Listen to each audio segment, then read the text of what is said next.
They have to be pretty close, I think, right? I Okay. think so. Okay, so I now call to order the May 27th meeting of the Paramount City Council. We are going to have the Pledge of Allegiance led by President of the Paramount Unified School District Board of Education, Alicia Anderson. Is Alicia with us yet? Okay.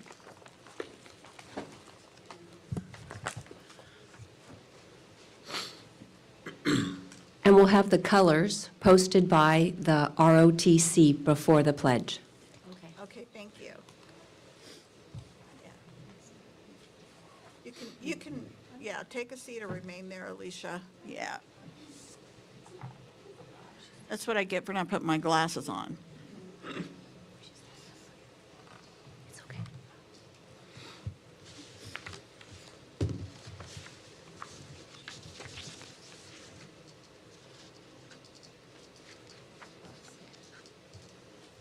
They haven't started yet. They haven't started yet. The colors. Aren't they going to do the presentation? Let it go. Go. Ready. Set.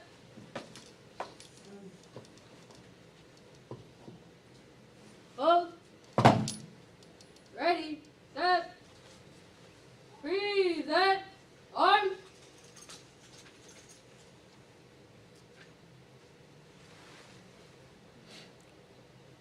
Please stand.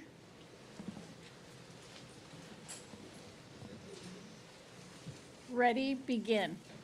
I pledge allegiance to the flag of the United States of America and to the republic for which it stands, one nation, under God, indivisible, with liberty and justice for all. Order. On. Left. Face. Forward. March.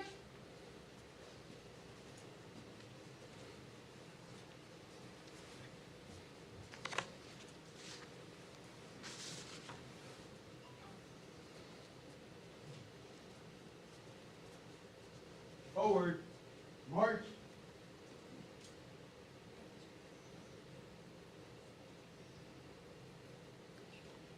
Can we have a big round of applause for our Paramount JR?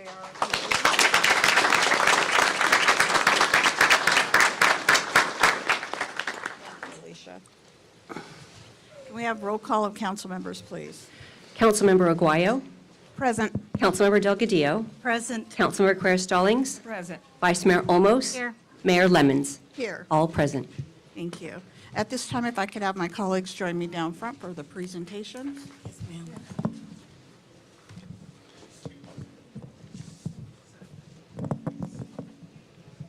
Were you able to connect?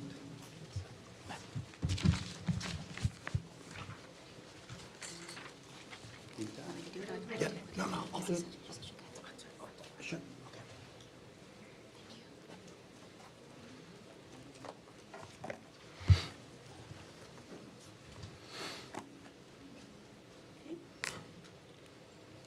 Good evening, everyone, and thank you for joining us here tonight at the Progress Park Plaza Auditorium.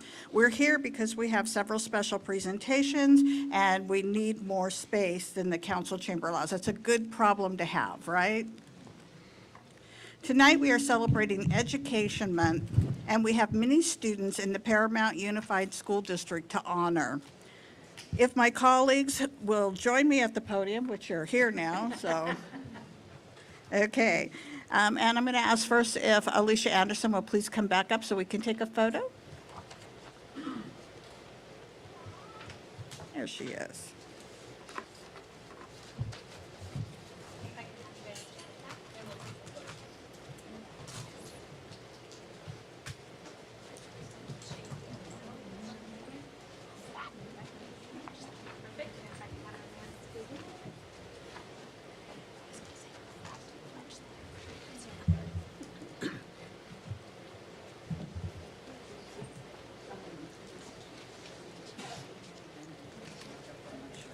Give a minute here.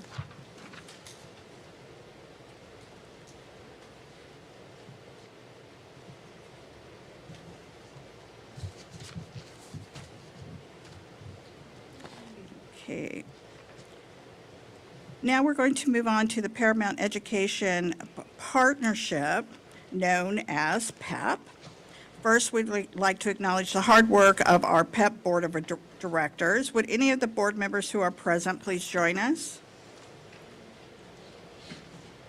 So we have hopefully with us, and if not, Vice Chairman John Tankledge from Marcon Vinegar USA, Treasurer Max Martinez, who is here with us, Board Member Jose Baca from Skillset Group, Board Member Adrian Landa from World Energy, who I see is with us, Board Member Javier Gonzalez from Bimbo Bakeries, and Board Member Alicia Valadez from Northgate Markets. Since 2008, their leadership and support has been invaluable in maintaining PEP's relevance and continuity. Members of the PEP Board of Directors offer excellent guidance for the organization throughout the year. We owe you a great debt of gratitude and thank you for your service and dedication to education in Paramount. Your commitment to the program has made a lasting impact and will do so for generations to come. We're going to take a photo. So if I can have everyone stand.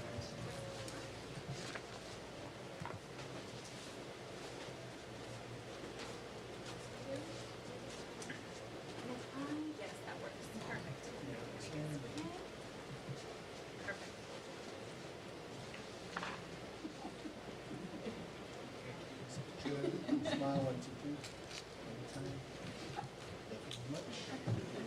And my recollection is that you guys stay up here, so.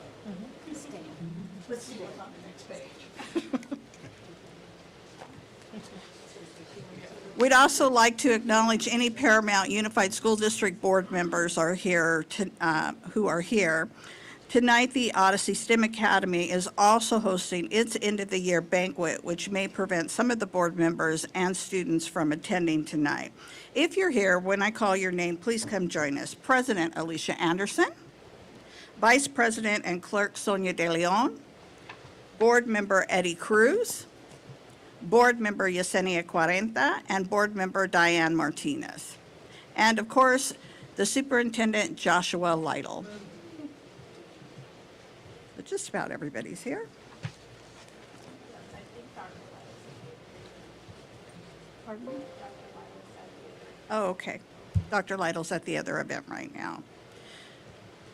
We'd also like to thank the Scholarship Selection Committee. There were 244 scholarship applications this year, and the committee members spent a lot of time and effort in reading them.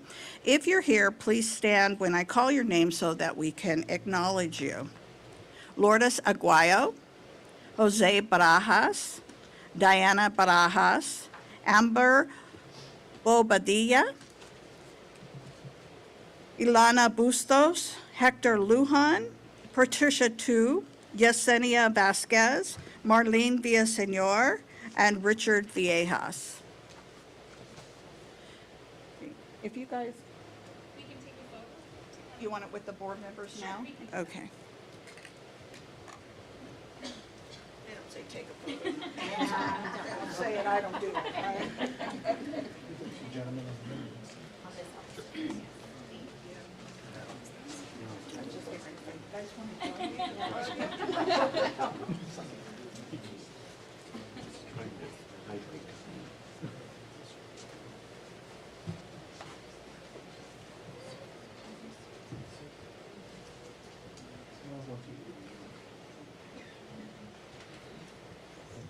Okay, great. Now if I can have everyone kind of just scoot in a little bit, right here. Thumbs up. Yes, if I can have everyone line up. Those photos are gonna come. Am I good, or do you want to scoot this podium back? Are we good? No, we're good. Okay. Since 2004, PEP has given 655 scholarships worth nearly $2 million to local students. That deserves a round of applause.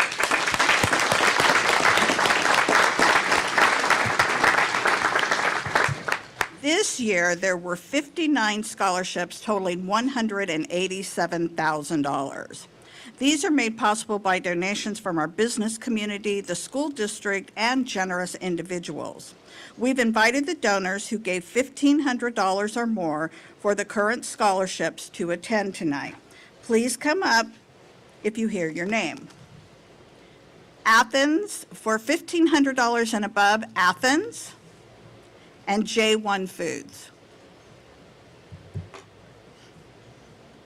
For $10,000, Marcon Vinegar USA and Weber Metals.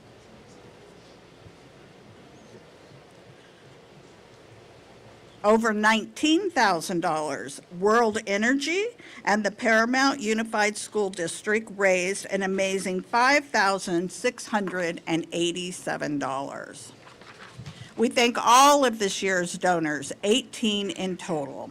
You can see the other 12 donors on screen behind me. Our donors are the driving force behind PEP scholarships. Without their generous support, we couldn't empower these young men and women to pursue their career goals and realize their dreams for the future. We're going to take a photo.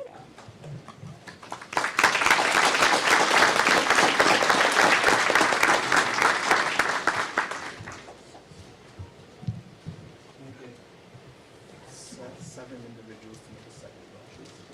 Tall ones. Tall ones. And then if council calls, you turn. And what we're gonna do is we're gonna make boxes of two people. So one right here, the next one's gonna be right here. So whichever one is here, it's gonna be right here.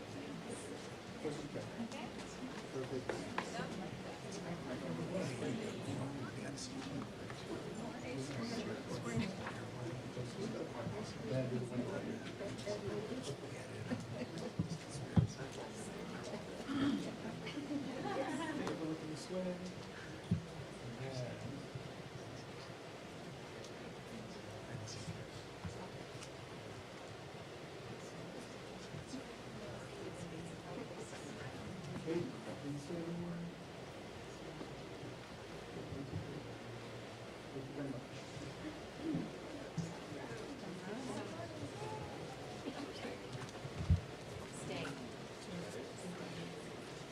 The PEP scholarships are given to students attending a 2-year community college or a 4-year university or a technical school. They range from $1,000 to $4,000. We are very proud of the recipients and wish them the best in their educational adventures. Each of you will get a certificate from the city, and Assemblymember Jose Salachi has sent certificates for all of the students being recognized this evening. Please come up when the city clerk, Heidi Luce, says your name, your school, and your major, so that you may accept certificates, and hopefully let us shake your hand and congratulate you for your tremendous achievements.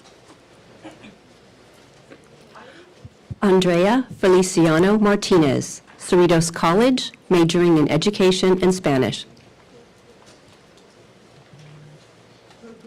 Christopher Rodriguez, going to Cerritos College, majoring in aerospace engineering.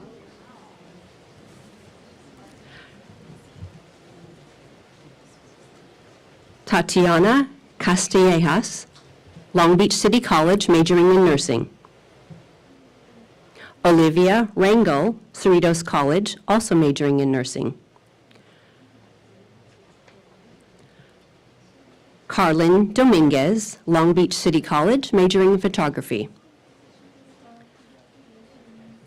Fatima Ochoa, Cerritos College, majoring in nursing. Jasmine Garcia, Cerritos College, majoring in psychology. Enrique Valenzuela, Cerritos College, majoring in education. Daniela Cifuentes, Cerritos College, majoring in zoology. Lupita Rodriguez, Cypress College, radiation therapy.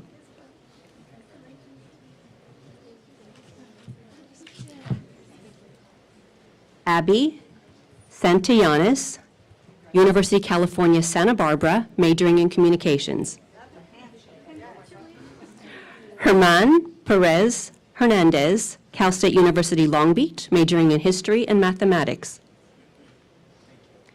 Juliet Estrada, Cal State University Fullerton, majoring in nursing. Giselle Perez, Cal State University Fullerton, business administration. Brian Medrano, University California Riverside, engineering. Zena Moreno, Cal State University Long Beach, biology. Carla Avila, Loyola Marymount University, political science. Alexis Hay, University California San Diego, computer science. Monica Guzman, University California Irvine, English. Sarai Novoa, University California Irvine, majoring in public administration. Patrick Faber, University California San Diego, computer science. Gricia Cabrera, California State University Fullerton, computer science. Jose Hernandez, Cal State University Long Beach, aerospace engineering. Fanny Reyes, Cal State University Northridge, deaf education.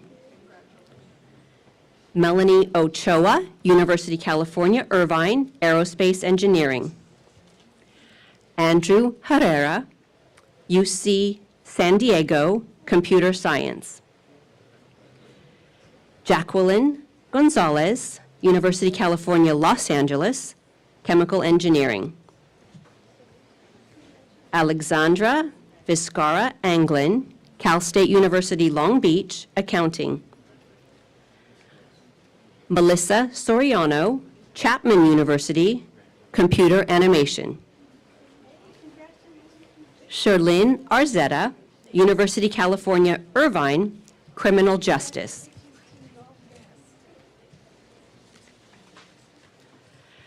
Christian Guerra, majoring in business administration. Marina Lopez, University California San Diego, marine biology. Iris Castaneda, University California Irvine, psychology. Emily Vera, Cal State University Long Beach, majoring in biology. Christian Sotelo, Cal State University Fullerton, majoring in biology. Maria Castro, Cal Poly State Technical University Pomona, business administration. Nathalie Magdaleno, University California San Diego, business marketing. Aaron Diaz, University California Berkeley, chemical engineering. Michael Rodriguez, Cal State University Long Beach, biology. Giselle Garcia, Cal State University Long Beach, interior design. Caroline Salgado, Cal State University Fullerton, sociology. Andrea Perez, University California Santa Barbara, communications. Cynthia Garcia Lopez, University California Los Angeles, business. Mari Flores, Oregon State University, engineering. Evelyn Osorio Martin, UCLA, molecular biology. Valeria Valdovinas, University California San Diego, neuroscience.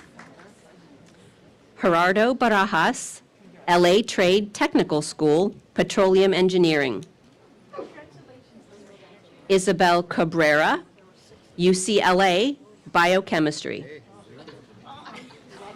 Isabella Mendez, Cal State University Long Beach, bioengineering.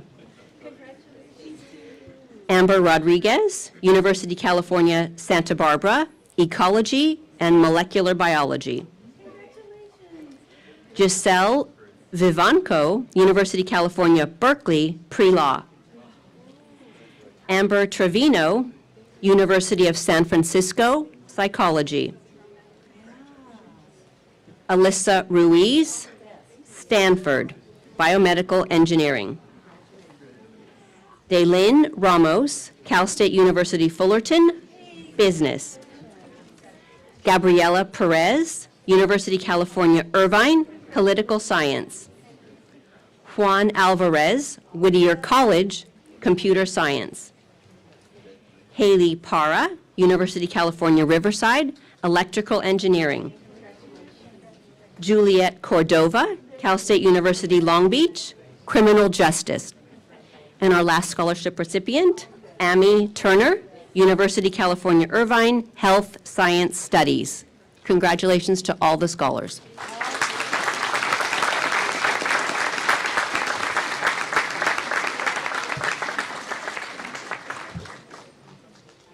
Before we move into taking a photo with these students, I would like all the parents in the audience who are a parent of one of these children standing up here to please stand up.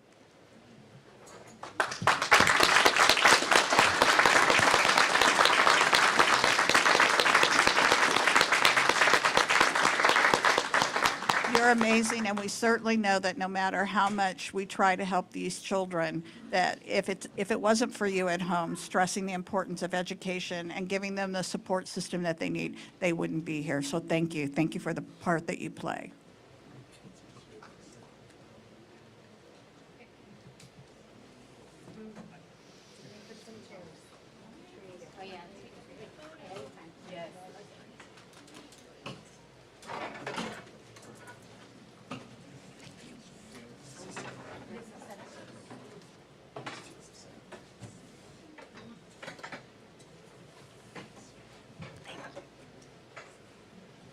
So, council members that we see.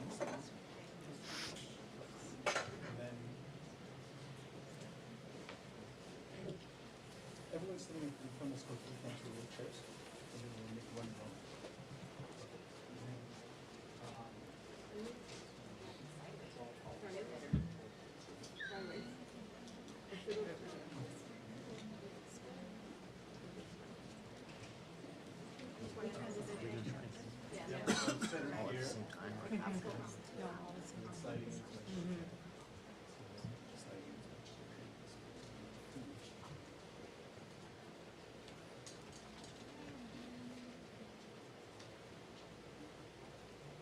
We stand in the second row behind the third row.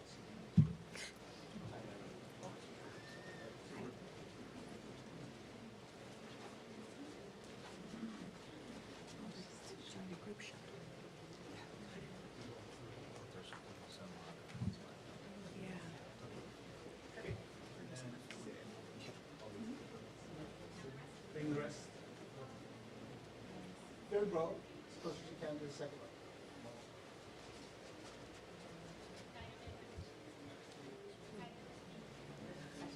So, squeeze as many people in these chairs. You have half a cheek on a chair.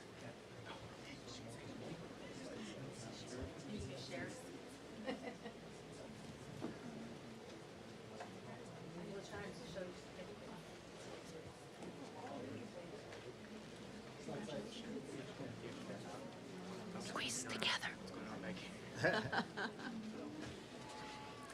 Third row, take 2 steps back.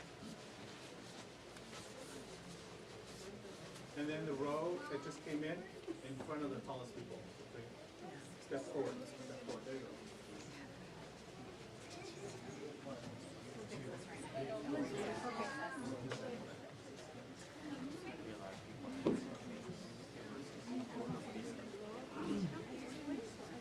Third row as close as you can this way. Keep on forward, everyone. Slide forward, forward, forward, forward, forward. And then, standing here, you can four right here. Yeah.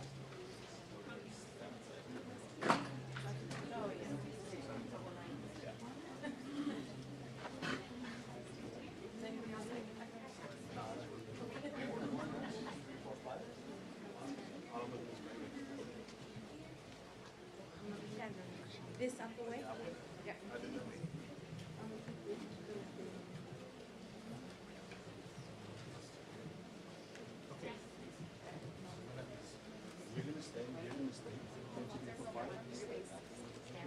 against the table. Right there, right there, right there. Right there.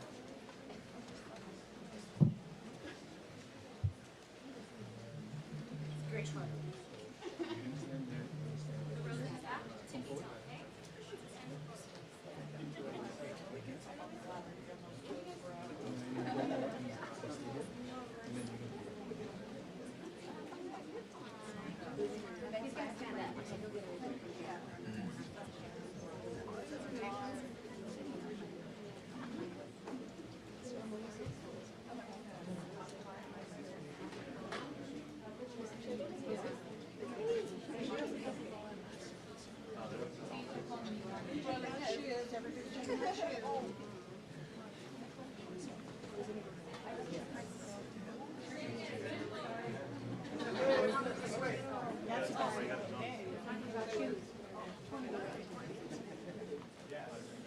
If you can't see me, I can't see you. So make sure, yeah. Second row with glasses. The gentleman in the red, can you switch with the girl next to you? Yeah, and slide over that way a little bit more. Get that stop. Slide over, gentleman in the red, slide over. Go ahead and stop. The girl with the curly hair in the very back row. Slide with the gentleman with the red. One more time. Keep going this way. Keep going to your left, to your right, right there. Keep going, right there, stop. No. Gentleman right here in a tan shirt, right there. Slide over this way. Keep going. Right there, stop. Everyone else this way.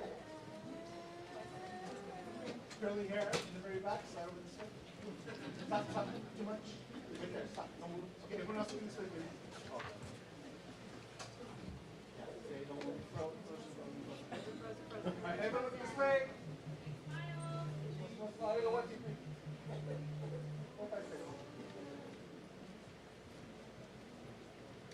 Hey parents, go for it. Thank you.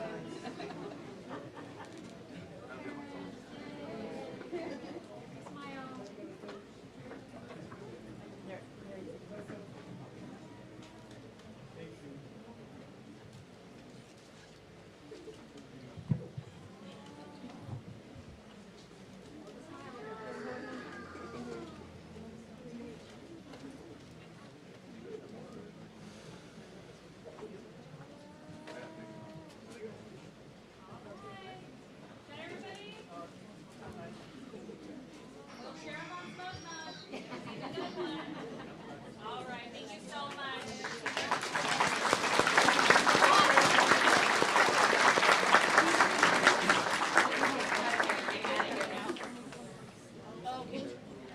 Everyone else can exit this way. Thank you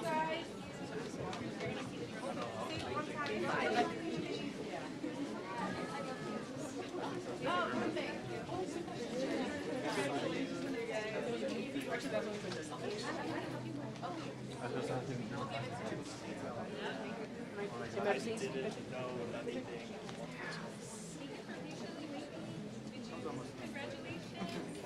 And if you have to get in line for another group, make sure you do so. Chairs. Everyone else can stay, and then. If you need to hear another award, make sure you do like I said.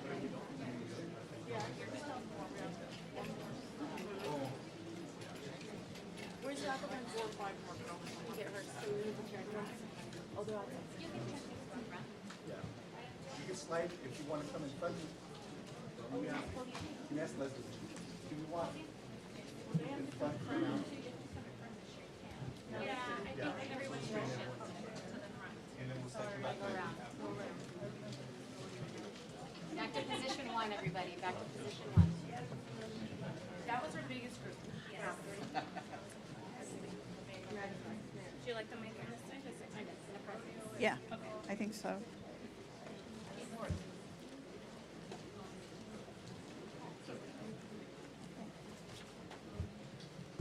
So we move locations, we have to kind of clean up the logistics. You know, I have to tell you, it's so exciting to see this really long line of young people getting scholarships. I remember when this program was started almost 20 years ago, and I think the first time we raised enough money to give out 20 scholarships. And to know that it has grown to 60 and $2 million and lasted 20 years is truly a testament to Paramount residents, Paramount kids, and the dedication of this community to education. So thank you, parents, again.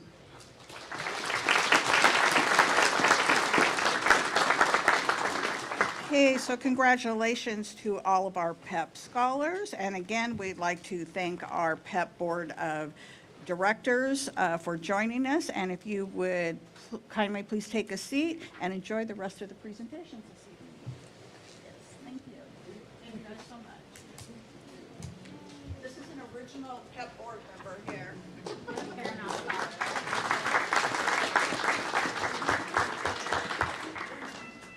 And a perfect example for where our kids can go. Dr. Martinez was born and raised here in Paramount. He's a graduate of Georgetown University. And now he has this really huge title that I don't even know what it is for the Dental Association, where he's lobbying for all the dentists across all of the United States. So, Paramount kid.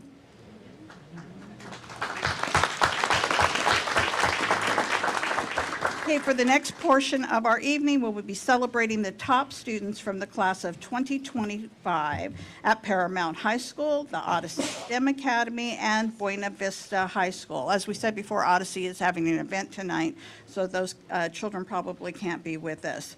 The PHS valedictorian. Let's start with a warm welcome for this year's Paramount High valedictorian, Giovanni Velasco.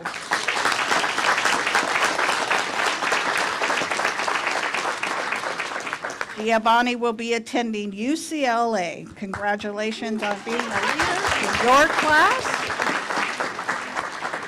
And we do have a backpack and some school supplies to get you started.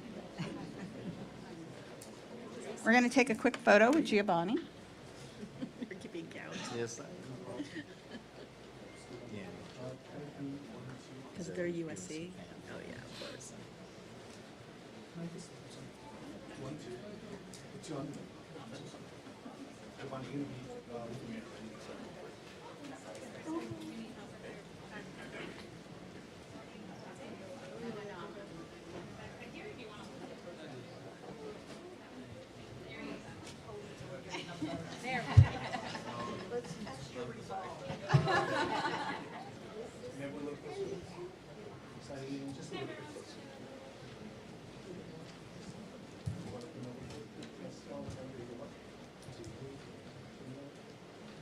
Thank you very much.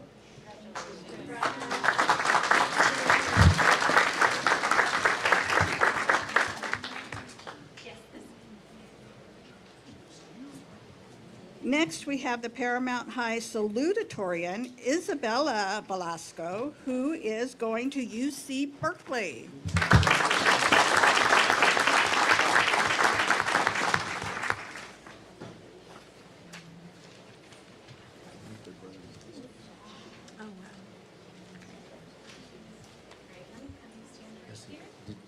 Are they brother and sister? Just the same last name? I noticed that too. That'd be They amazing. didn't mention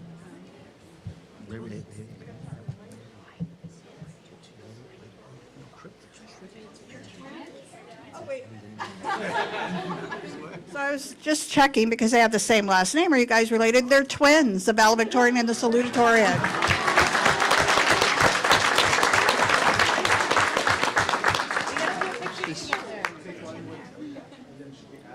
Yes. Imagine that proud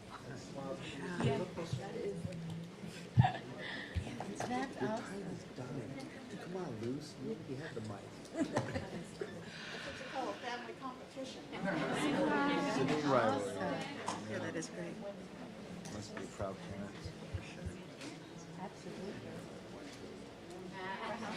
By .01. He beat her by .01. You beat a record. 0-1. Oh.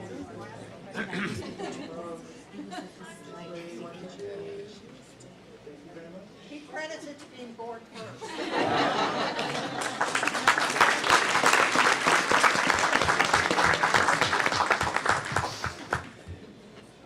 Okay, now we'd like to introduce the Odyssey STEM Academy's two top performing students. First, we have the valedictorian, Brian Medrano, who will be going to UC San Diego.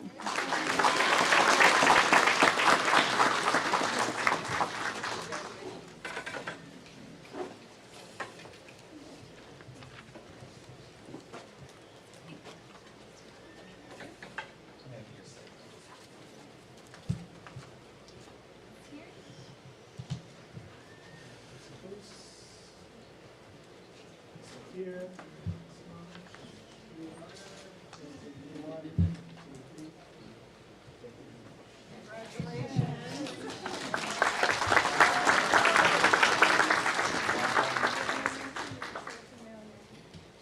Next, we have the salutatorian, Denise Vargas, who will be going to Cal State Long Beach.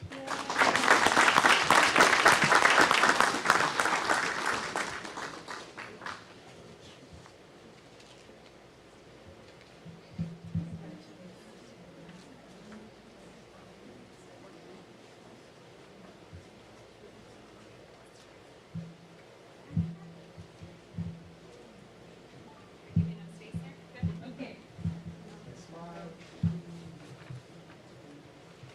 Thank you.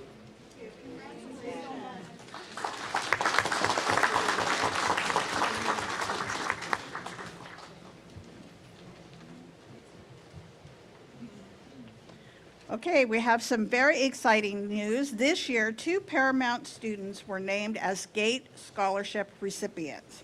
Please come up when your name is called. Avril Guzman, who will be attending UCLA, and Carla Percastagui, who will be attending UCLA.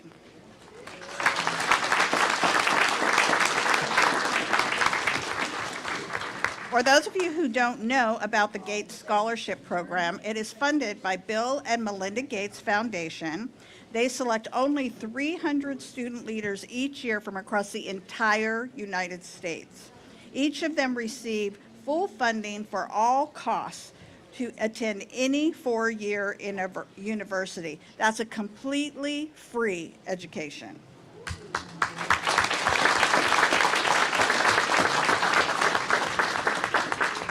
It's usually impressive that we now have 29 students in total selected for this prestigious scholarship since 2001. So that's 29 GATE scholarship winners just from Paramount. That's across the entire United States, and we have 29 of them in Paramount. We couldn't be prouder.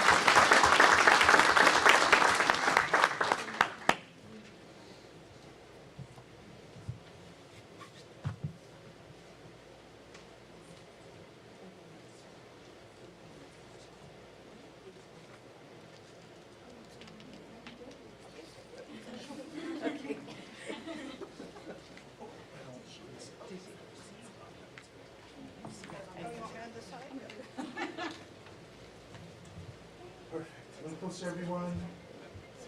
Okay, smile this way. Perfect. Thanks, smile. Yeah, 1, 2, 3. Thank you very much.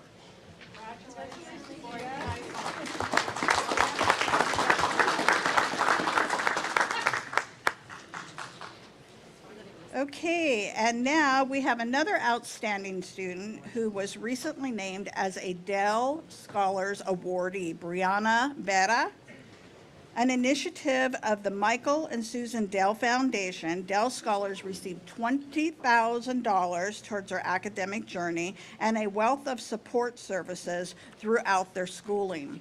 Brianna, who will be attending Cal State Fullerton, is one of 500 students across the nation to receive this impressive recognition. Is Brianna here? And she's down here. But we are filming this, so she will get to see it later. Now, for the top 25 academic students from Paramount High.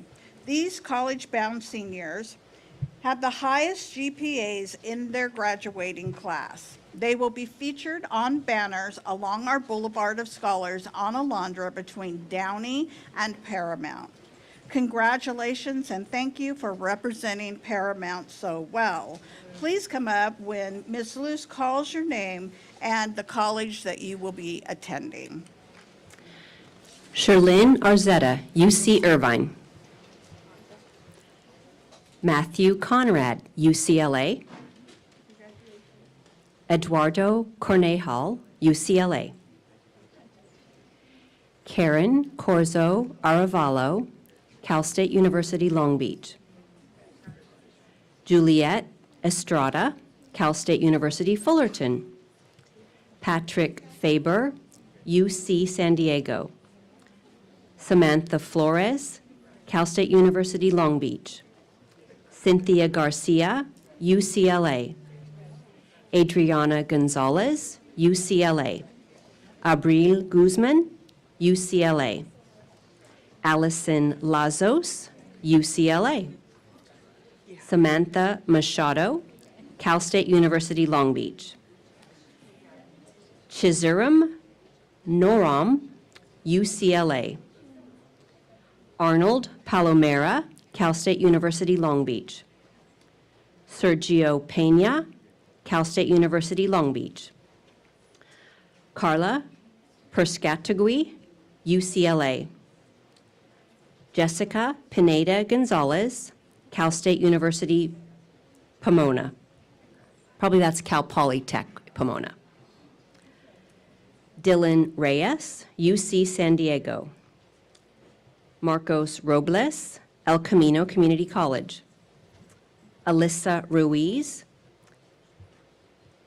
Cal Poly San Luis Obispo. Melanie Sanz Rodriguez, Cal State University Long Beach. Daniel Sanchez Andrade, Cal State University Long Beach. Ethan Sari, Cal State University, Cal Poly Pomona. Luis F. Vargas Alvarado, UCLA. Isabella Velasco, UC Berkeley. Giovanni Velasco, UCLA. And that concludes the top 25 from Paramount High School.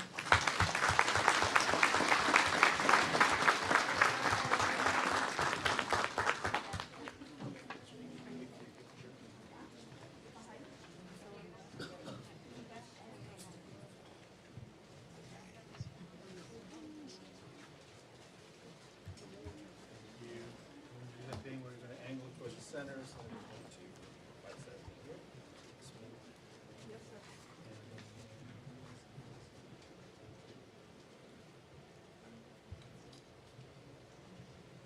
Brenda, I lost count on the number. Yeah, you know, that's not how So many of them. So many. one. So many of them. To start recruiting or something. You had like 7 children. 7?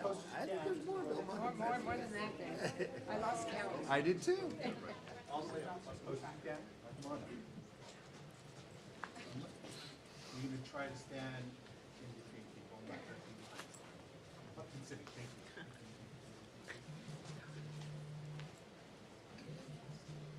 Everyone else sitting in the chairs. Can you see everyone in? Actually, 14. everyone standing as close as you can. Close as you can this way. People look at you. Remember 2 of each. And you guys run, so I'm going to bring the 2 of you this way. I'm going to bring you this way. And slide over this way. There's a window right here. And then I'm going to slide you guys between the right here. Perfect.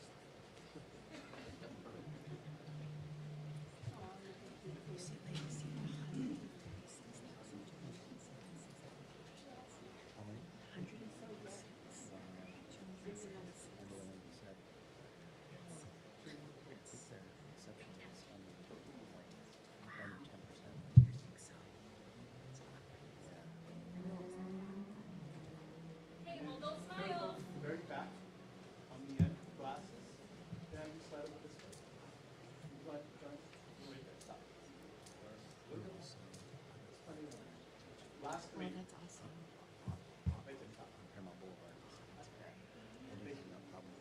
Nice smile, one, That's right. two, three.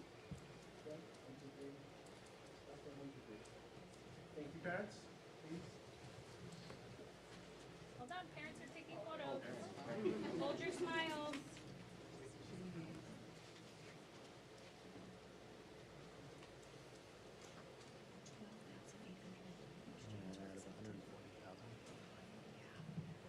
Thank you.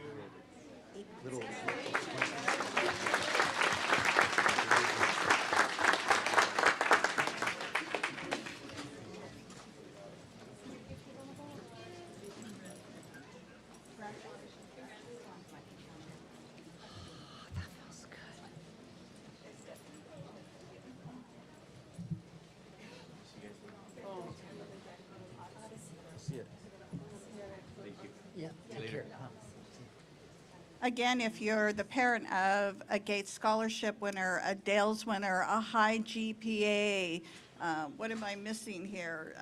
Just one of these amazing kids, please stand up and let us thank you.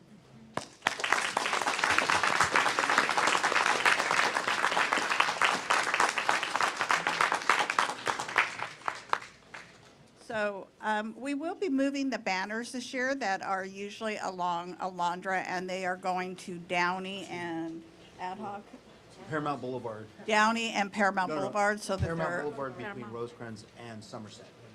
between Paramount and Somerset. Paramount Boulevard between Rosecrans and Somerset Boulevard. Yeah, to be closer to some of the schools. And so I don't know about you guys, but I love seeing your children's banners up there. It just fills me with such incredible pride. And it also helps me encourage my granddaughter, who just loves seeing your kids' pictures too. And I say, you want to be up there? Got to work hard like these kids do.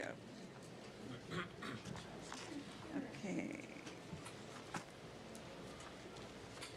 We're also honoring the top 5 students from Odyssey who will also be on the Boulevard of Scholars. And if you are here, please join me as Miss Lou says your name. Brian Medrano, UC San Diego.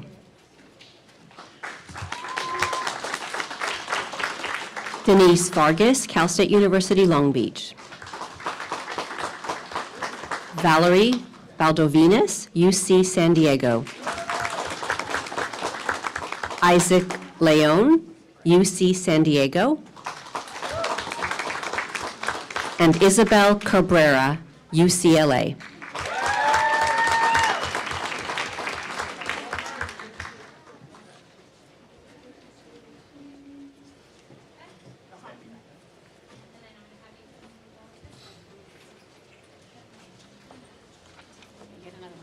I know.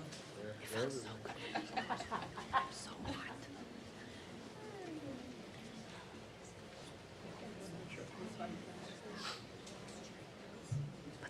You want to say wait?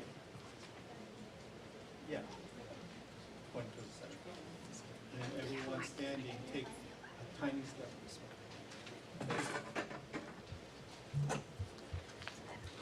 In this way. Smiles, 1, 2, 3. Time, 1, 2, and 3. Thank you. Congratulations.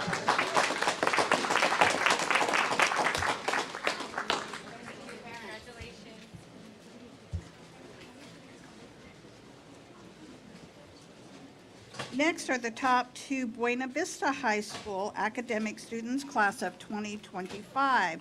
Please join us as Miss Luce calls your name. Alyssa Sharp and Milana Williams.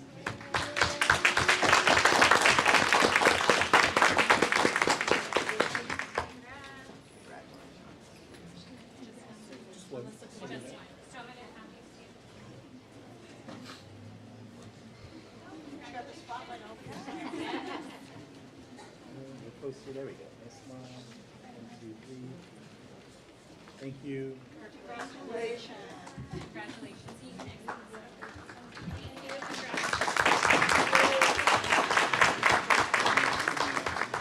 Now let's meet the top 5 Momentum students from Paramount High. These young people overcame every obstacle at school to become successful graduates. They will also have banners at the Civic Center. Congratulations on your hard and productive work, and please join us as Ms. Luce calls your name. Jorge Espinoza, Cal State University, Long Beach. Ruben Arellano Carrillo, Cerritos College. Mario Ayala, Cerritos College. Desiree Dueñas, Cypress College. And Tiffany Chico, Cerritos College.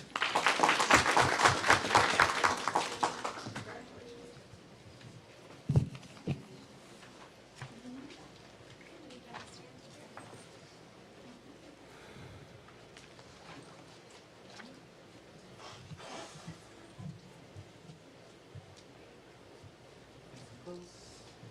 Feet together, nice and tall, eyes tight. Tap the legal ones. One time, 1, 2. Thank you very much.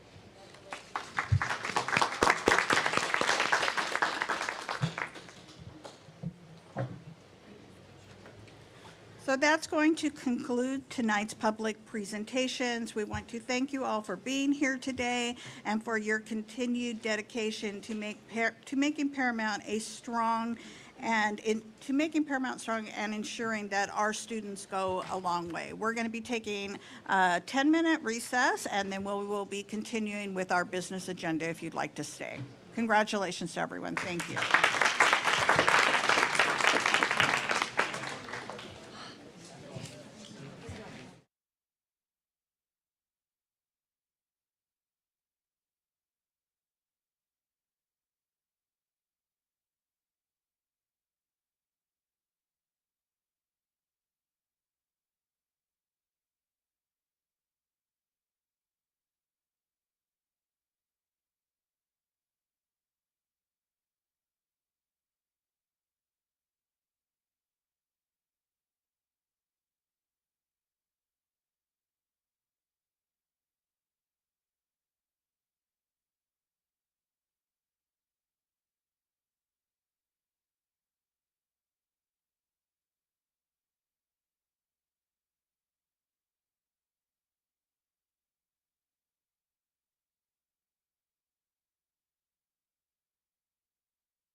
Session at this time. Do we have any city council public comment updates? No, Madam Mayor, no public comment updates. Okay, do we have any public comment? Yes, we do, Madam Mayor. We do have one from Ms. Terralyn Finisi. She'd like to discuss with City Council something about Airbnbs. Ms. Finisi?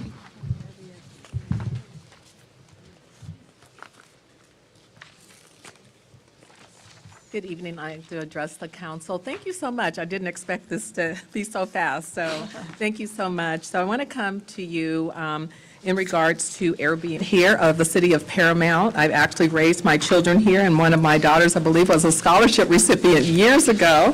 And so I've rented my home on a month-to-month basis prior to becoming an Airbnb superhost. And so it caused, by doing that, I had tenants that were there for quite some time, and it did not give me the visibility that I needed into the care of my property. And so this resulted in a water leak that was about $60,000 in damage. And so I had to figure out how to recover that debt. And so what I did was to reach out to the Airbnb, and they guided me through that process. And I've been an Airbnb superhost now for about 3 years. And so I wanted to share the positive notes there. I've had no incidents on my property, and my neighbors it has been well received by my neighbors.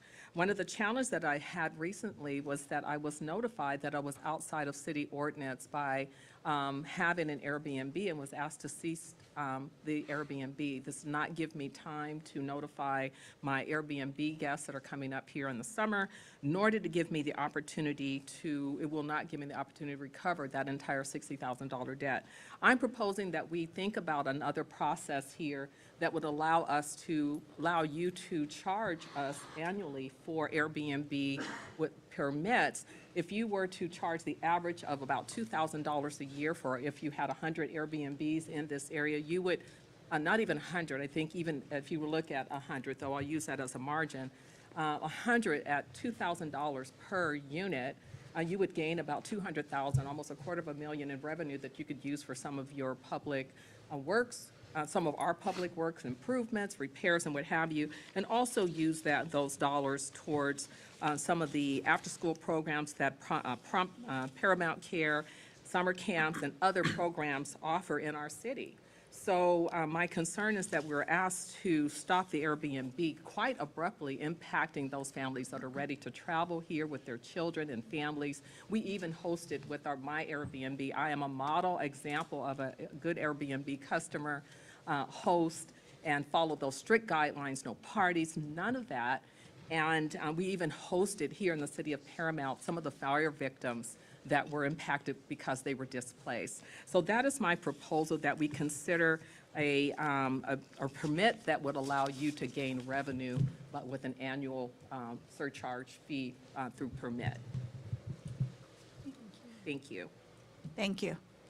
Are there any questions? No, Madam. Okay, thank you. You're welcome. Okay, next item is 1 through 5 consent calendar. So move. Second. Been moved and seconded. Could I have a roll call, please? Councilmember Aguayo. Yes. Councilmember Delgadillo. Yes. Councilmember Quer Stallings. Yes. Vice Mayor Olmos. Yes. Mayor Lemons. Yes. Madam Mayor, before we step up, going to the next item, if I could just request that each council member talk more directly on the phone into the microphone. Our audio guy was saying he can't really hear too well the council member mics.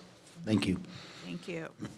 Okay, next, item 6 is a public hearing authorizing the issuance of local Measure M transportation sales tax revenue. Can we have a staff report, please? Yes, Madam Mayor, our first item is a public hearing, and it involves a bond issuance deal. By issuing bonds, we will be able to complete most of the street median makeover project in an accelerated time schedule, which is obviously in response to the City Council's priority of completing this project very quickly. So as you're about to hear, the plan is to issue $10 million in bonds pledging our metro transportation money, which is Measure M funds, to pay the bond debt. We usually spend these funds each year on a street paving project, repairs like that on the streets. But we've gone to great lengths to make sure that we have money left over to continue to do those types of projects once we have paid our annual debt on the bonds. So with us tonight is our financial consultant, Mr. Dan Masiello from Cosmont Services, who will walk you through this item. Hi, Dan. Hi, Mr. Moreno. Mr. City Manager, is this on? It should be on. I'm looking at the AV Okay. guys. Can you hear me okay? Yeah, you just have to speak very. Okay, Madam Mayor, members of the City Council, members of staff, very nice to be here tonight. I am Dan Masiello, Senior Managing Director of Cosmont Financial Services. We are the city's municipal advisor.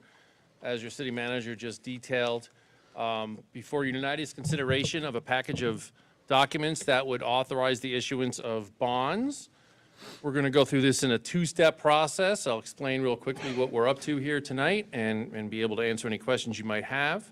Real quickly, these are the folks that have been working on this transaction. Obviously, your city staff, folks from my shop. We have our bond attorney is not able to be here tonight, but he's monitoring the proceedings, and we have your bond underwriter from Raymond James here as well tonight.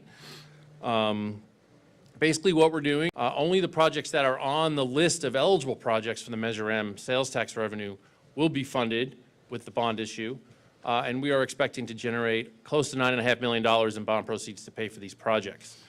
We're going to do this in a two-part process because we're going to directly use those sales tax revenues, which were voted in by the voters, we'll go over that in a second, to pay for their bonds. It's a little bit of a gray area, so bond counsel has advised that we take the action tonight to have the authorization be in place. We could authorize the bonds, we authorize the form of the bond contract, bond purchase contract, and then we wait a 60-day period. That's called a passive validation within California law, and if there are no challenges, then we can directly pledge those sales taxes to the bonds, and it doesn't have to encumber the rest of the general fund. It's a little more of an efficient way for the city to do things. Nothing's going to happen until first you'll have to consider tonight and vote yes, and then after that 60-day period ends, we're going to come back before this body and we're going to have some more transaction documents, primarily what's called a preliminary official statement, which is the main offering document for your consideration, and an update on where we are in the markets as well. So a little bit about Measure M, as you're probably familiar. It was approved about 8.5 years ago with a very high approval rating. It is a half-cent sales tax override to local sales taxes, and this is part of the Los Angeles County Traffic Improvement Program. There is no sunset on these revenues. The city uses these revenues for various maintenance infrastructure and roadway repair needs. The objectives of, and this was the objective of the entire resolution or authorization for the entire county was to fund projects to ease traffic, repair local streets and sidewalks county-wide. So we're going to tap into some of that money and put projects in place now instead of waiting for the money to come in over time. So the way this works, if the council so desires and approves, is that with the assistance of the Public Financing Authority, the Paramount, what do you call it? Paramount Public Financing Authority, which you will convene as a board also tonight. I'm not sure, Mr. Moreno, if they're going to do that at the exact same time. They're going to recess, come on. We will have the council meeting first, and then we'll go into the Public Finance Authority at the end. So. Okay, great. So you'll consider the package in front of you as the city council, finish the city council meeting, adjourn to the Public Financing Authority, and you'll have the exact same package of documents in front of you again. So the authority will sell its bonds that are backed by the sales taxes, and they're backed, and the authority will go ahead and with those bond proceeds pay for and install the projects. The authority will have an agreement with the city called an installment purchase contract that the city will be purchasing these improvements over time. Sort of like a lease revenue bond, but it's a little stronger because you're actually purchasing it, and this is the reason for this 60-day validation period, that you're actually going to obligate future city councils to purchase these improvements over time, just like you would put something on layaway at the store. It's you owe the money, the city owes the money to the bondholders, and you'll pay it back over time. So you do that through the authority because the authority is able to issue bonds against this sort of revenue stream. The installment payments that you'll be making on the improvements will be the exact same amount of money as the debt service payments, and as stated, they will be made only from the Measure M funds. So the majority of the projects are expected to include the street median enhancements, but there are also other eligible products such as our arterial street resurfacing, bikeways, and other safety improvements as staff might deem necessary. I mentioned this installment purchase agreement structure. This is a very, very fundamental illustration. I'm not terribly artistic, but basically the way it works is you see the authority in the middle there, the Public Financing Authority, and the city over there on the right. So the authority issues bonds on the strength of the agreement with the city to purchase these improvements over time, and that agreement is backstopped by the sales tax. So basically, the authority sells bonds, the bond market gives the authority a bunch of money, and that money is loaned or given to the city, or actually on the city's behalf, the authority will install those projects. The authority won't do anything, the authority will agree with the city, and the city will be the one who actually installs the projects. All the city workers will do city worker jobs. This is a means to just sort of have that document and money flowing in order to help the process. It's a little confusing. Happy to answer any questions when we're done on that. So basically, before you tonight are two resolutions. There's one as the city council, and there's one for the authority. So when you convene as the authority, you'll consider the authority resolution. Each of the resolutions does several things. It authorizes the sale of the bonds and other related actions. It approves the forms of the actual documents that are in front of you tonight, which we'll describe in a second. It also sets forth certain terms of the bond, such as a maximum amount of issue that's allowed. We're anticipating the bond issue to be a little less than $10 million. It may not go over $10.5 million. We anticipate the interest rate to be about 4.6, 4.7%. We're setting a cap a little bit higher than that. It can't be any higher than 5.25%, otherwise there'll be no bond sale. And also a maximum price for the underwriter's discount on the bonds. They also hire the financing team, and they authorize members of your staff to conclude the transaction by entering certain necessary agreements and contracts for this issue. Documents that are in front of you are the installment purchase agreement, which is the agreement by which I described earlier that the city will purchase over time these improvements and will be the means to get debt service to bondholders. There's a trust agreement, which is the agreement between the bondholders and the trustee on behalf of the authority, the trustees on behalf of the bondholders and the authority. It's the agreement that governs the terms of the bonds. It sets forth the interest rates once everything's all settled, when the bonds get paid, how they get called in early, and other such. And then there's also a bond purchase contract. Again, these are form documents. We don't know the final numbers yet because we haven't had the bond pricing, but this will be the form of the agreement, the thrust of which will dictate how the bonds are to be bought and paid for by the underwriter and what the city's obligations are to sell the bonds to the underwriter. So if this all meets with your approval, the next steps would be the 60-day passive validation period. That would begin tonight, and it'll run through about July 27th. During that time, your bond financing team will go ahead and finalize the transaction documents. We'll complete or write the entire preliminary official statement. We'll also talk to bond rating agencies. This is a highly secure transaction. We're expecting a good rating on it, so we'll want to get a bond rating. And possibly also pay for or buy bond insurance. We still have to work out some of these structures. It's a little more detailed than probably needed tonight. And then, as I mentioned earlier, we will go ahead and return to both the City Council and Public Financing Authority Board. We're currently scheduled to do so on August 12th.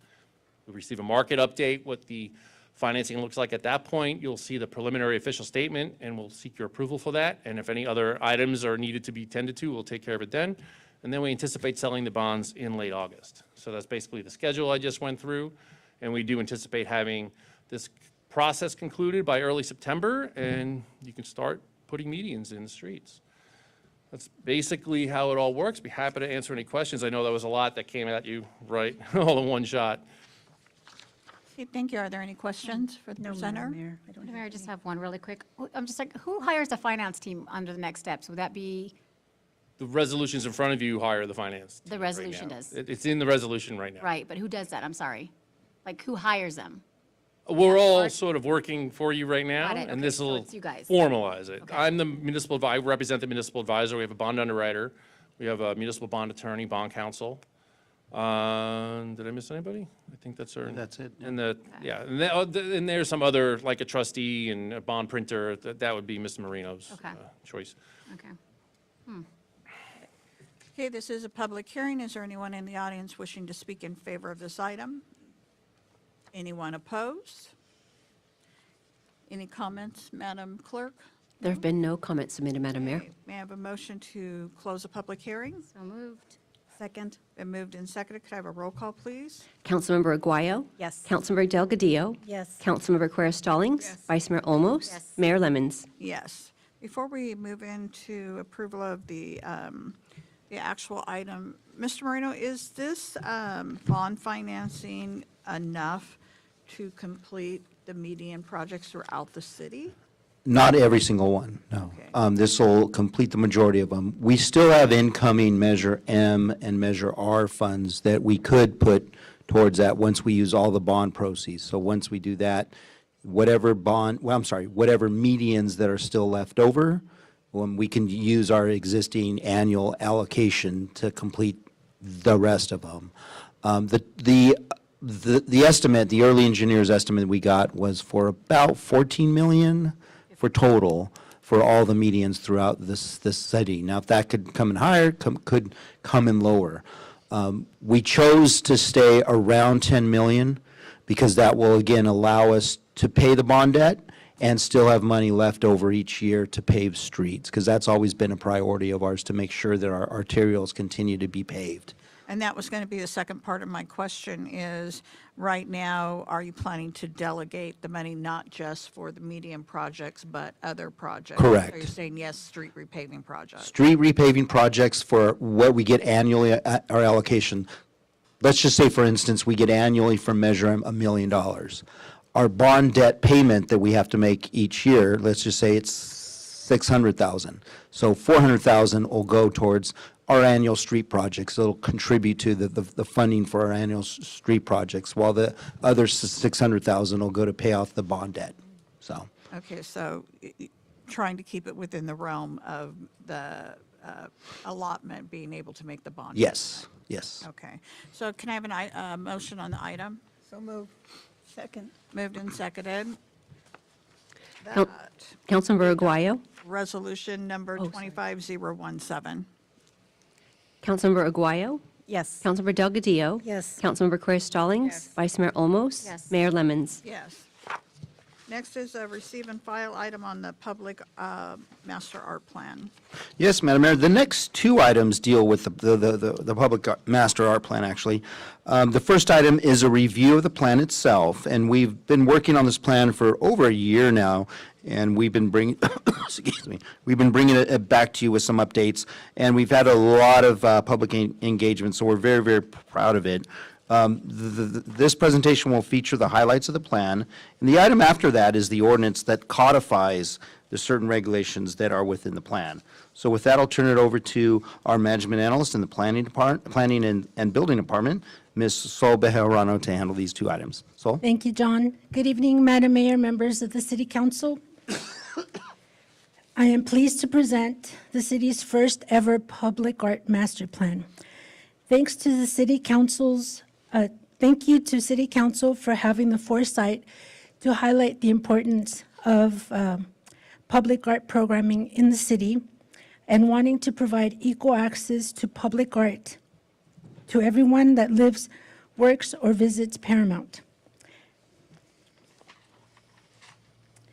The Public Art Master Plan has been prepared by Gail M. Goldman Associates with assistance from Michelle Montjoy and the Latinas Art Foundation. The cover art for the plan was created by local artist Tracy Negrete Allen, and I'd like to also give a special thank you to Melissa from our communications team for her assistance in designing the layout of the document. So community engagement and public participation is a huge component of developing such a plan. During the community outreach, we received nearly 400 responses from Paramount residents, business owners, visitors alike. We collected these responses through various means that included in-person interviews, focus groups, knit around. As you can see with the picture on the left, it's a large loom, handcrafted loom, using locally sourced recycled T-shirts that were cut up into strips to create the art piece on the right, which is titled Knit Around Hands and Voices of Paramount. And currently it's at the City Hall, but will shortly be moving to our community center.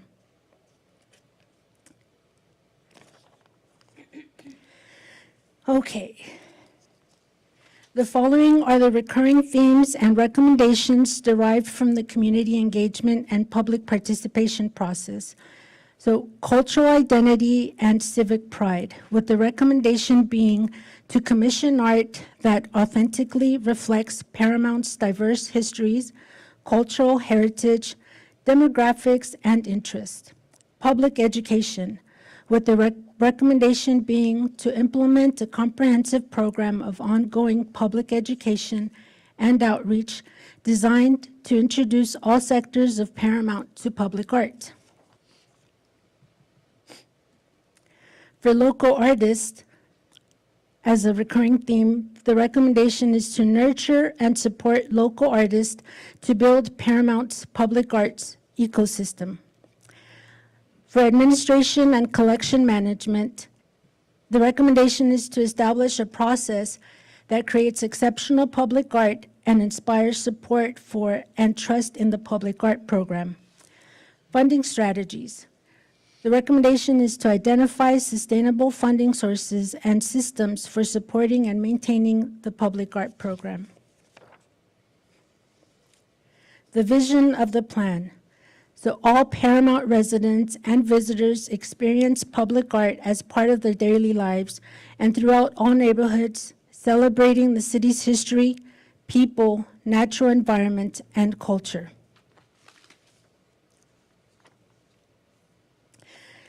Similarly, the following is the list of goals inspired by the responses during the community outreach.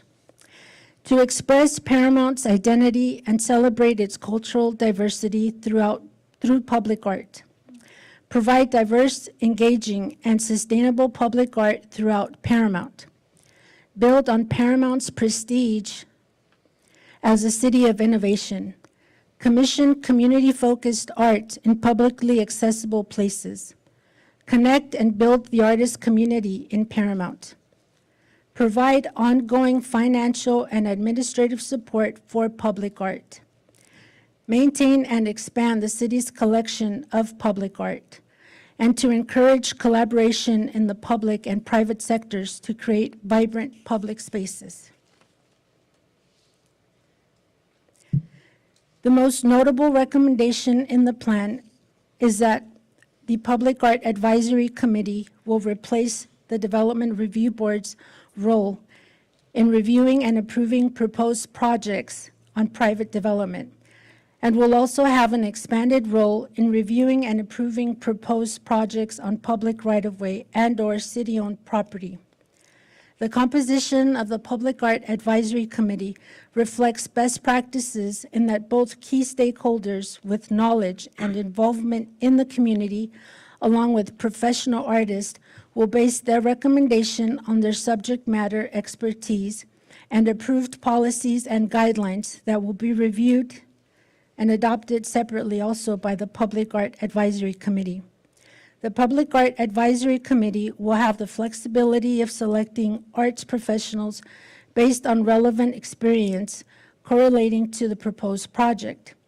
The Public Art Advisory Committee will make their recommendation to the City Council, and the City Council will have the final voting decision. The Public Art Advisory Committee will be comprised of 5 and up to 7 voting members, of which 2 will be City Council members, and a minimum of 2 arts professionals, such as artists or landscape architects, for example. A minimum of 1 stakeholder, community stakeholder. The mayor will be responsible for the appointments to the Public Art Committee, and they will ultimately be approved by the City Council.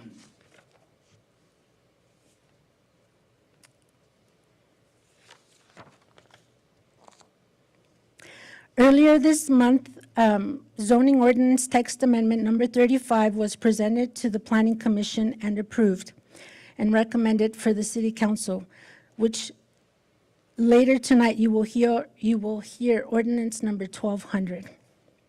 So, but in summary, the proposed ordinance reflects the best practices by adding relevant definitions for consistency, revising the in lieu fee structure to include combining artwork and in lieu fee while maintaining the 1% cap.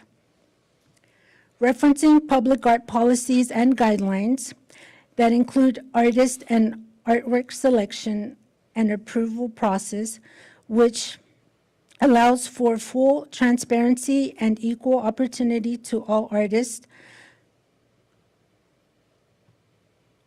and allow all artists to participate in public art projects.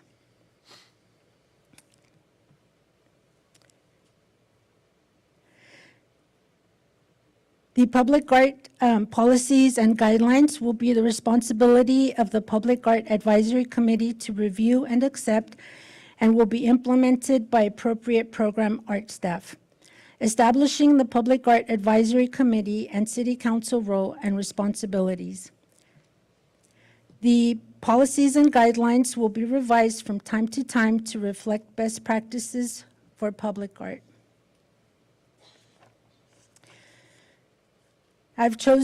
We've chosen to highlight a few of the projects suggestions that came out of the responses we received from the community outreach. So under cultural identity and civic pride, under that theme, the example projects include sharing stories, such as working with local high schools to have students conduct interviews with longtime neighborhood residents, commission artists to translate the stories into interactive artwork that integrates the spoken word. So this is also an opportunity to partner with the Paramount Library's Guided Autobiography for Older Adults program. With Paramount's long history of innovation, and I'm thinking of the Zamboni resurfacing machine here, and its rich history of dairy farming and hay markets, it provides opportunities to use public art to highlight the city's industrial past and present. So focusing on industry, for example, can include additional projects celebrating the Zamboni ice resurfacing machine, referencing Iceland and Paramount's position as a premier destination for Olympic athletes. Under local artists, the suggested projects include an artist directory. With access given to artists, the intent here is to provide a sense of ownership, where each artist will be responsible for updating their biography and current projects found within the city boundaries. Under public education, community murals, for example, under neighborhood engagement projects, creating art that is inclusive and relevant to specific neighborhoods can begin with artist-led community murals focusing on identifying history, culture, and spaces that neighborhoods value as locations for public art. A perfect example of this would be the requested mural at the PEP Learning Center mentioned during last week's City Council meeting. These types of projects can follow two steps. Engage community members in identifying a scope of work, and two, select an artist or artist team to create a project that responds to that scope of work. And finally, I'd also like to highlight a few select stakeholder comments. We need art that speaks to people multi-generationally and multiculturally. Art that is more inclusive and reflective of various people's life experience. I love my city. Well, we got a lot of those comments. Everyone that we spoke to was very complimentary of the City Council and of the art programming that the city offers. And with that, that concludes my presentation, and we'd be happy to answer any questions you have. Okay, thank you. Are there questions? Exciting. Looking forward to it. Sounds like fun. Looking forward. Okay, this is a receive and file item, so we shall do so. Thank you very much for that very informative report. Next up is a public hearing on ordinance of the City of Paramount approving zoning ordinance text amendment number 35. Yes, Madam Mayor, I already gave the introduction for that. She's taking a swig of water, and she'll be back up to the podium here, Ms. Oberano. Sol, take it away. Thank you, John. Good evening, Madam Mayor, members of the City Council. I hope you're not tired of my face yet, but here we go. No. All right. So zoning ordinance text amendment number 35 was presented to the Planning Commission earlier this month. And just for background, in 1993, the City Council adopted Resolution number 93-036, which established a mechanism of collecting a public art fee, which is equal to 1% of the total valuation and applies to new private development when the total valuation is $100,000 or greater, with the exception of single-family residential developments of 4 units or less. The fees are collected when a building permit is issued. Prior to this, some of the earlier art pieces acquired were either donated or purchased by the city using other funding sources. This resolution limits the use of public art funds strictly for the acquisition and maintenance of art. In 2020, the City Council adopted ordinance number 1131, formalizing the public art requirements for private development within Paramount. This included expanding the way in which public art funds can be used and now includes cultural activities and events, student art competitions, and public art galleries, as well as art museums. At the same time, Chapter 17.112, Art in Public Places, was formally introduced and became part of the city's municipal code. As you heard earlier, our public art master plan was prepared by Gail M. Goldman Associates, LLC. And the ordinance is in direct response to the recommendations found in the plan, which warrants this to align itself with those recommendations.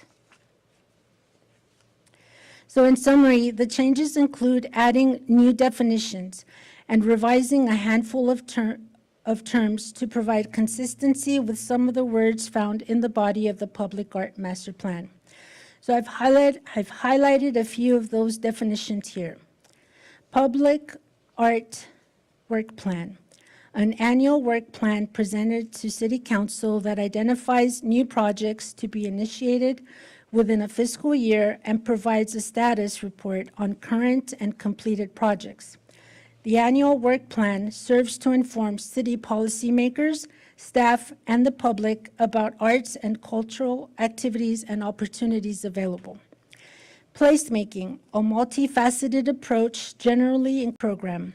The city program within the planning department that is responsible for the administration of public art and cultural activities and events, including the acquisition, commission, design, installation, production, presentation, performance, and maintenance of public art for the cultural benefit of the city, its residents, and its visitors, celebrating and illustrating the broad range of cultural expression practiced in the Paramount community that is funded by the Public Art Fund.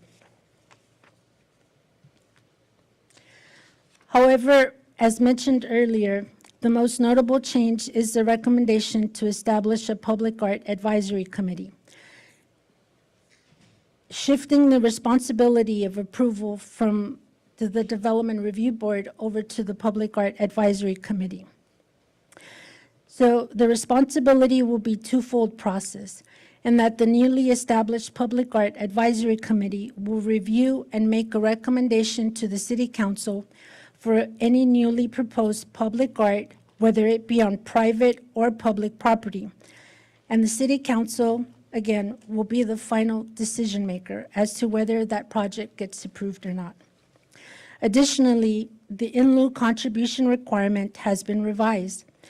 This is not a new fee, but rather an opportunity to clarify the fee contribution requirement. So for reference, the term in lieu means instead of. So for instance, when a developer has a project with a valuation greater than $100,000, they are required to include an art piece that is valued at 1% of the project. The developer has an option to either install the art piece or deposit 1% of that project valuation into the public art fund. The revised calculation still caps the in lieu fee at 1%, but now accounts for the times when the developer opts to install the artwork themselves, and the value of the art piece installed is less than the required 1%. The developer will now be required to pay the difference into the public art fund. The proposed revision also includes expanding the use of public art funds to include up to 20% to be used for all necessary and reasonable administrative costs in connection with public art program. Supplies and materials, cost for insurance, identification plaques. Lastly, it designates the role and responsibilities of the City Council, which will be the deciding body when it comes to the installation of public art on both private and public property. And this concludes my presentation. Recommendation is to read by title only, waive further reading, and introduce ordinance number 1200 and place it on the June 10th, 2025 agenda for adoption. Okay, thank you for that report. Are there any questions? Okay, this is a public hearing. Is there anyone in the audience wishing to speak in favor of this item? Anyone wishing to, yes? Please come up to the podium.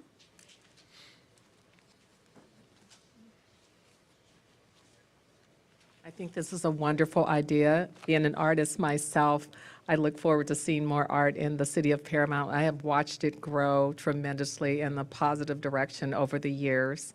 And I can say, Madam Mayor, when I first came to Paramount, we were concerned about the lack of art and the diversity, and I see that.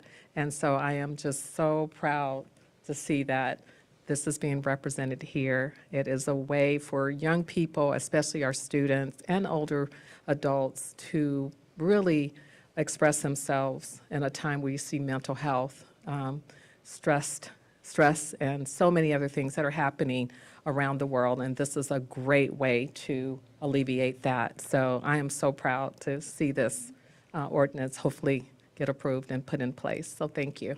Thank you so much for your comments. Anyone else wishing to speak in favor? Anyone wishing to speak in opposition?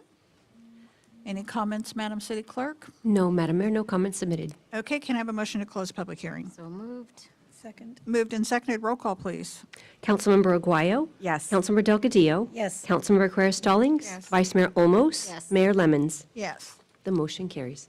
May I have a motion on the item? So moved. Moved and seconded. I heard a bunch of Yeah, you moves. I didn't know if I heard a Right, second. There's two. There's two. We're going to take one of those as a second. Go ahead and have roll call, please. Councilmember Aguayo? Absolutely. Councilmember Delgadillo? Yes. Councilmember Quer-Stallings? Great idea. Vice Mayor Olmos? Yes. Mayor Lemons? Yes, I think it's definitely, we've all met with the agency that helped walk us through this whole process. Thank you. It's going to be wonderful to formalize everything and have a plan moving forward. So thank you very much for all your hard work. Okay, next, environmental sustainability under new business. We have ordinance 1201. Yes, Madam Mayor, this is an item that is required by the state of California regarding our water system. And with that, I'll turn it over to our Public Works Director, Ms. Adriana Figueroa, who will handle the item. Adriana? Thank you, John. Madam Mayor and members of the City Council, the state's Water Resources Control Board adopted what is called a Cross-Connection Control Policy Handbook to replace a prior regulation, thank you, Danny, a prior regulation known as Title 17 of the California Code of Regulations.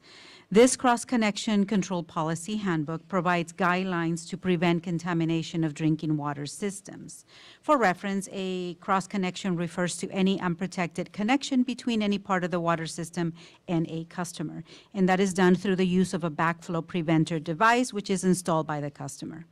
Water agencies are required to adopt this policy by July of 2025. The Cross-Connection Control Policy Handbook requires water utilities to administer and enforce the policy guidelines. And in order to comply with this requirement, some modifications are needed in our municipal code to align with these new state guidelines. The ordinance before you tonight makes the following modifications. It replaces the old Title 17 reference, which is the State of California Code of Regulations reference, with the current State Water Resources Control Board as the basis for the cross-connection regulations. It amends the process of notification by giving customers advance notice regarding annual backflow testing requirements. It clarifies language on the schedule for city notifications regarding testing and maintenance requirements. And it provides the city with authority to implement measures to protect our public water system in the event of violations. And with that, staff recommends City Council read by title only and waive further reading, introduce ordinance number 1201, and place it on the June 10th meeting for adoption. That concludes my presentation. If be available to answer any questions. Thank you. Are there any questions for Adriana? No questions. No questions. You have a motion. So moved. Second. And moved and seconded that we approve ordinance 1201. Can I have a roll call, please? Councilmember Aguayo? Yes. Councilmember Delgadillo? Yes. Councilmember Quer Stallings? Yes. Vice Mayor Olmos? Yes. Mayor Lemons? Yes. Okay, now it's time for comments and committee reports, and we are going to start with Vice Mayor Olmos. Oh, well, thank you. That was a surprise, Madam Mayor. All right, well, Mix it up. yeah, Keep you're on your mixing it up a toes. little bit. I know you definitely keep me on my toes. I just really have a huge shout out to Yesenia and her team. For a couple of weeks ago, I had the honor to be installed as president of Contract Cities, along with my colleagues who were all there to support me. And I just have to say, you guys hit it out of the park. I think all of us have been getting calls from other cities, just how detailed you guys were to bring that Paramount spirit out at this conference. So thank you from the bottom of my heart for all you did. And every time I think about it, I get kind of emotional because you guys just hit it out of the park, and I just really appreciate you guys. Oh my God, I'm never getting emotional. Okay. Amen to Amen. that. But it's been sitting there, but I do want to stress that thank you guys to all back there. I love you guys. I also, Madam Mayor, attended with you the boba grand opening, and it was great to see that the mayor had never had boba before. She was like, "What are these balls in here?" And I'm just like, "Just chew it. It's really, really good." So really good turnout. So yeah, you need to try it because they had some really good flavors. But I need to try it. we kept telling the owner that you're like at a prime spot, like on the, in that area, and she was explaining about the Christmas event and how the people that they're going to be receiving, all the new customers. I just want to give out a shout out to all the residents that attended our Historical Society Sip and Paint Night. We had it maxed out at 50 people. That's all that our artists can work with, but it was a great event, so thank you for everybody who attended. I also attended the Elks Memorial with my colleagues, very sentimental, I think, as well.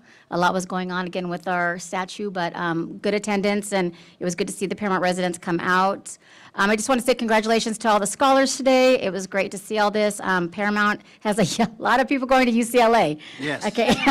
Love it. I want to congratulate Diane and Annette for receiving your guys' award today from Supervisor Hahn. It was for the first sisters being mayors and educators. Yes, Is that right? Paramount. So in the city of Paramount, so congratulations, colleague. I also attended a neighborhood watch meeting over by Peggy's area. About 30 residents attended, and actually it was really not cute what they were saying. I shouldn't say cute, but they were saying, we're really tight-knit community here, and we don't want things happening in our community. And I was like, you guys all get a T-shirt. And I was trying to recruit a neighborhood watch captain to come out of that, so put in some work on that. And I think that was it, but I do have a question, John. Speaking about the Airbnbs, I know we had a discussion about it. It was on one of our meetings. We talked about it. We were talking about the Olympics coming and how we should be open about Airbnbs. So now that she brought that up, that she received a letter, can you explain a little bit? 'Cause Sure. there's no ordinance on that. No, we do not allow them. She is correct in the city. The direction we received from the city council was to research at this point if cities are possibly doing an interim period where they'll allow Airbnbs for the Olympics. And we're almost done with the survey, and we'll have that to you very shortly. If it is definitely the council's direction to move towards having ed and ordinance allowing them outright, that's definitely something that staff can do even greater research and bring it back to you. So anyway, at this point, just need to hear from the council on that part. But we will definitely bring back the interim temporary information to you all so that you can decide whether or not you want to allow that in 2028, so, for the Olympics. Okay, well, I think go ahead, Madam Mayor. it might be a good idea, being as there's questions about it, if we just did both at once. Sure. So if we could get information overall, if we handled it that way, or if we did an interim, let's explore both. Absolutely. possibilities. We can do that. Thank you for that, Madam Mayor. And I see a consensus. I got enough head nods. Okay, great, thank you. Is that it for your report? That is it, Madam Mayor. Okay, Councilmember Delgadillo. Yes, thank you, Madam Mayor. Also, along with my colleagues, I attended the California Contract Cities Conference, and congratulations are in order to our brand-new president, Brenda Olmos, representing Paramount.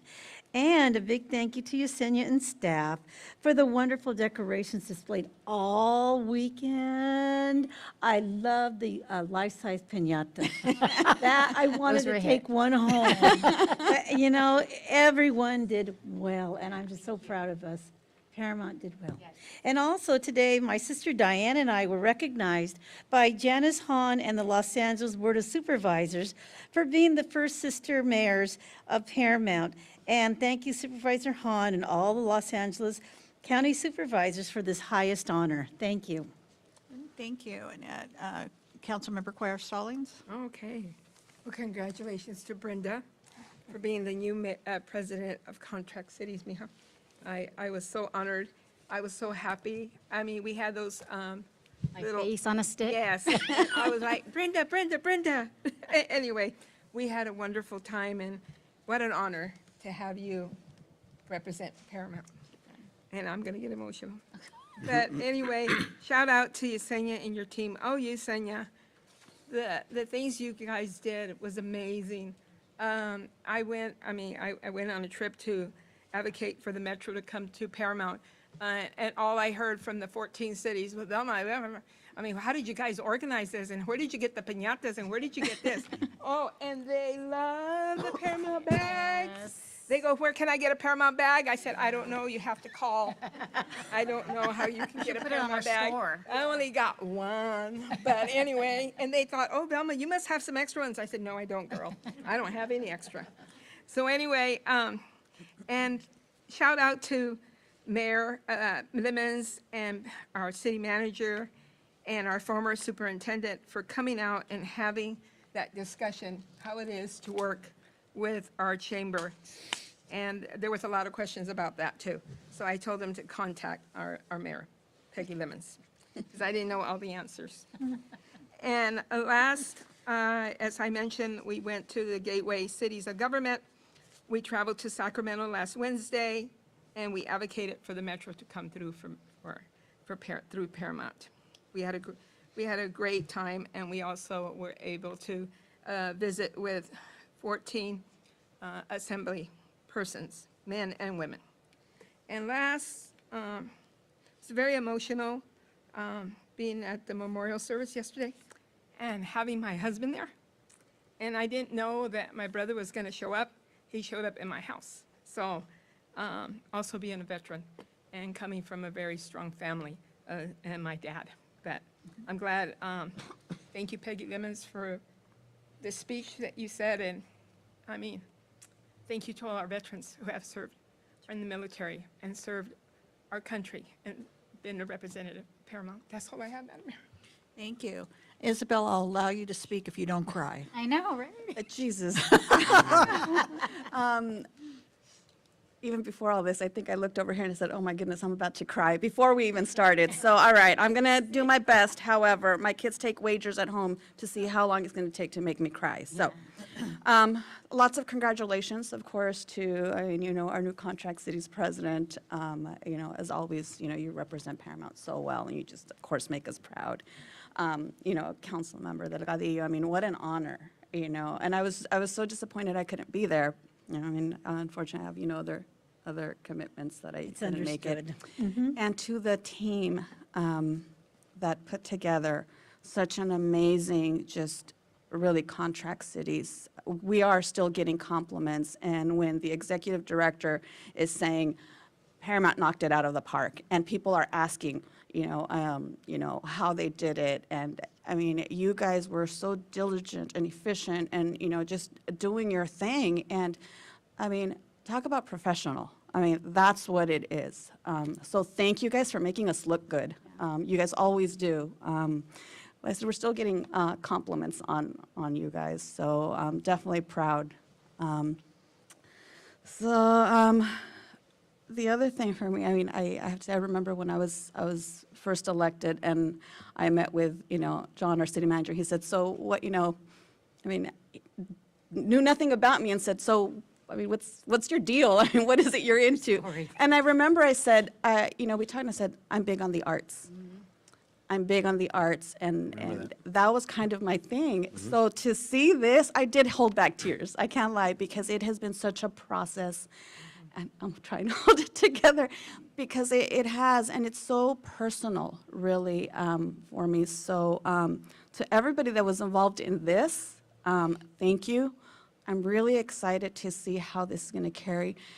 But it's also a call to action to our residents, because sometimes they do ask for stuff. They ask the council for things. We hear about it on social media, and then we do things, and we need you to show up. We need you to keep participating. And so really it's a call to action, not just for our arts program, but for all of our programs that we have, because that's how we can say, it was a great thing. Let's replicate it and make it even better. So I am really excited about just what's to come with this art program. But yeah, I remember that conversation going to John's office, and What's your deal? yeah, it was really, well, it was kind of like, I mean, really, and I was so new that I was like, I'm big on the arts, and trying to, and I mean, I can't imagine for John trying to figure out like what that really meant. We had a few years to figure it out, though. We did. So that's all I have. I don't have any tears, but I have lots of comments. So I attended the Contract Cities Conference too, and there were some really great moments there. As everybody's already mentioned, Brenda was installed as president of Contract Cities. That's a tremendous honor for her and for our city. One of the highlights for me of attending the event was I actually met a young PEP scholarship winner there. He came up to me, and he was there helping out an assemblyman who plans to run for the State Board of Equalization. And so after I heard his little speech, and I thought, we're going to move on. He says, can I have just one more moment of your time? And I said, sure. He goes, I just want you to know that I'm a PEP scholarship winner from the city of Paramount. And I said, oh, you're kidding. And he's like, no, absolutely not. And he goes, it was just one of the biggest moments in my life. He said, I wasn't able to finish college, but I did get in 2 years, and those 2 years changed the entire trajectory of my life, so I am forever grateful to the city of Paramount.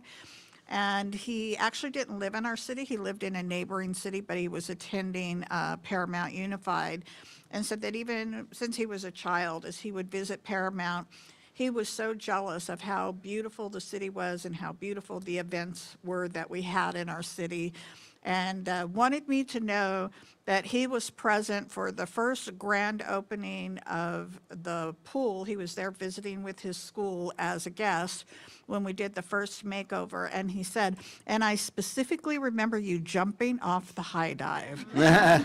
So it's amazing what makes a mark in a kid's mind, right? There was also this tremendous opportunity for the city of Paramount to share about its unique partnerships with the school district, the Chamber of Commerce, and the faith-based community. And I really feel sorry for all of the people who didn't attend our particular session, because it was the best one. I think so, too. So I thought our Our city manager did an amazing job. Our former superintendent, Dr. Verduga, who we're so thrilled to have along. He's such a huge advocate of what we call the Paramount way of doing things, and so proud that our city had so many incredible accomplishments to highlight for the people at the conference. And let's see, I was at the Women's Club Scholarship event, and they were able to present 4 scholarships to some incredible young ladies. I too want to offer my congratulations to Annette and her sister for the recognition that they received. As Brenda already said, we had a ribbon cutting boba time. It was my first boba. I don't know if I'm a fan of drinking and chewing my lunch at the same time, but it was definitely an experience, and the new owner seems very committed to doing everything right in Paramount. I also attended the Friday night pop-up at Gundry and Jackson, and I'll tell you, it was really incredible to have so many residents come up and be so grateful for living in a city. I heard over and over and over again, we can't thank you enough for all that you do for us, and that you don't really get the thanks that you should get. And the fact that you brought this Friday night Paramount to our neighborhood, where we just have to walk down the street to enjoy it, is amazing. And we're so proud to live in the city of Paramount and be part of it. And many of them had questions about how they could get more involved, how they could give more. And I referred them to the Paramount website volunteer page and told them that was a great place to start. But it was one of the very few events I've ever attended where nobody came up to really complain to me about anything, although please feel free to do that. We're there, but nobody had anything but glowing things to say about our staff and about our events. So you guys deserve just so much credit. I was also at the Elks Memorial celebration, as we all were, and had the privilege to announce that from our memorial piece, the Battlefield and Cross and Soldier, the hat and the rifle that were stolen have been recovered and will be returned to us. And so we will be able to get that art piece repaired and back up to honor all of the fallen soldiers. It was a very emotional day for a lot of people because of that. And to Public Works, the plaza was just absolutely beautiful. The job that your team is doing, again, it was just a lovely place to be on a beautiful afternoon. And lastly, I would just like to remind everybody to attend this coming weekend our 1K, 5K. Put on your running shoes and try to keep up with the Olmos family. Okay. John, do you have anything you want to Yes, Madam Mayor, just to piggyback on what you had said about the art piece and theft and vandalism. Thank you to Mayor Lemons for stepping in and doing such a fantastic job with all the media attention that garnered. Channel 5 called, and Channel 4 called, and Telemundo called, and Channel 11 called, and it was, hey, Mayor, can you do this interview? Can you do this interview? So thank you for stepping in and being able to do those interviews. We really appreciate that. I do want to announce right next to me is our Assistant City Attorney with us tonight, Ms. Roxanne Diaz from Richard Watson Gershon. She's pinch hitting tonight for Nick Grelli, who is out tonight. And then one more thing, you see the outside. Take one last look at it. Construction starts on Thursday. It's going to go out. So take a look at the back here and that side over there. So it's going to be all torn out, and a new exterior project is coming your way. So, and with that, just a reminder, we will now go into the Public Finance Authority, so stick around. And that concludes comments from staff. Hey, you do want me to go ahead and adjourn this one, though? Yes, right? absolutely. So we are adjourned until June 10th, 2025. All right, guys, we're going to go ahead and call to order the Paramount Public Finance Authority. Can I get a roll call of directors, please? Director Aguayo. Here. Director Lemons. Here. Director Cuellar Stallings. Here. Vice Chair Delgadillo. Here. Chair Olmos. I am here. Do we have any public comments at this time? No, ma'am. All right, move on to consent calendar. Can I So get moved. get a motion? Can I get a second? Second. Motion and a second between Isabel and Vilma. Either one. Get a roll call. Director Aguayo? Yes. Director Lemons? Yes. Director Quer Stallings? Yes. Vice Chair Delgadillo? Yes. Chair Olmos? Yes. Do we have any comments from directors or staff at this time? No, ma'am. Hearing none, all right, we're going to go ahead and adjourn. There's no adjourn date, so just adjourning, all right? Completed. All right.